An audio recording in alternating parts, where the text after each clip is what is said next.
இந்த இன்னா லில்லாஹி வ இன்னா இலைஹி ராஜிஊன் என்பதோடு சேர்த்து ஓத வேண்டிய இன்னொரு துஆவையும் நபிகள் நாயகம் ஸல்லல்லாஹு அலைஹி வஸல்லம் அவர்கள் நமக்கு கற்றுத் தந்திருக்கிறார்கள். அந்த துஆவுடைய கருத்து என்னவென்றால், ஒரு மனிதன் எதையாவது இழந்து விட்டான் என்று சொன்னால் அவன் நினைத்துக் கொள்ள வேண்டும், நம்ம இழந்ததை விட சிறந்தது நிச்சயமாக இருக்கிறது. நபிகள் நாயகம் ஸல்லல்லாஹு அலைஹி வஸல்லம் அவங்க அவங்களுடைய மனைவி உம்மு சலமாங்கிறவங்க ஏற்கனவே அபூ சலமாங்கிறவரை திருமணம் பண்ணி வாழ்க்கை நடத்திக்கிட்டு இருந்தாங்க.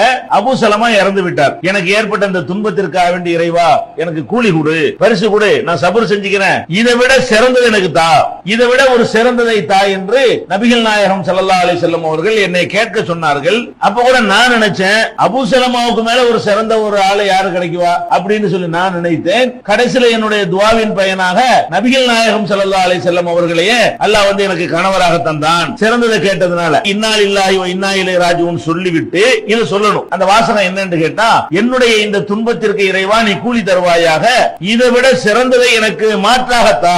இப்ப எதை நான் இழந்திருக்கிறோம், வீட்டை இழந்துட்டீங்களா, இதை விட நல்லதை தா. சொத்தை இழந்துட்டீங்களா, வியாபாரத்தை இழந்துட்டீங்களா, பிள்ளை இழந்துட்டீங்களா, பொண்டாட்டி இழந்துட்டீங்களா, புருஷனை இழந்துட்டீங்களா, எதை இழந்துட்டீங்களோ கண்டிப்பா அதை விட சிறந்தது அல்லாஹ்வுக்கு தர முடியும். அதனால இதை விட சிறந்ததை தா என்று அல்லாஹ்விடத்திலே கேட்டால் அதை விட அல்லாஹ் சிறந்ததை தராமல் இருப்பது இல்லை. நபிகள் நாயகம் ஸல்லல்லாஹு அலைஹி வஸல்லம் சொல்றாங்க, இப்படி நீங்க கேட்டு பாத்தீங்க என்று சொன்னா அதை விட நல்லது ஒண்ணு நிச்சயமாக அல்லாஹ் தருவான். அப்ப நம்ம எந்த ஒரு மௌத்து ஏற்பட்டாலும் நம்ம என்ன நினைக்க கூடாது, இது மாதிரி ஒரு புள்ள நமக்கு கிடைக்குமா, இந்த மாதிரி பாசமுள்ள ஒரு கணவர் கிடைப்பாரா, இந்த மாதிரி ஒரு மனைவி கிடைக்குமா அப்படின்னு நினைக்கும் பொழுதுதான் உலகத்துல அவன் இயங்க முடியாம போயிடுது. வாழ்க்கை விரக்தி அடைஞ்சு போய் அவனை தற்கொலை பண்ற மாதிரி ஆகி ஊரை விட்டு ஒதுங்கி என்னோ ஒரு மொத்த லைஃப் வீணா போயிடுது. பாருங்க, இஸ்லாம் எப்படி மன ரீதியா அவனை வென்றெடுக்குதுன்னு கேட்டா, இது எதை நீ இழந்திருக்கிறியோ, புருஷனா இருந்தாலும் பொண்டாட்டியா இருந்தாலும் பிள்ளையா இருந்தாலும் தகப்பனா இருந்தாலும் எதை நீ இழந்தியோ அதை விட ஒரு சிறந்தது இருக்குது, ஏதோ ஒரு வகையில உனக்கு அதை விட சிறந்தது கிடைக்கும் என்று நபிகள் நாயகம் ஸல்லல்லாஹு அலைஹி வஸல்லம் சொல்றாங்க.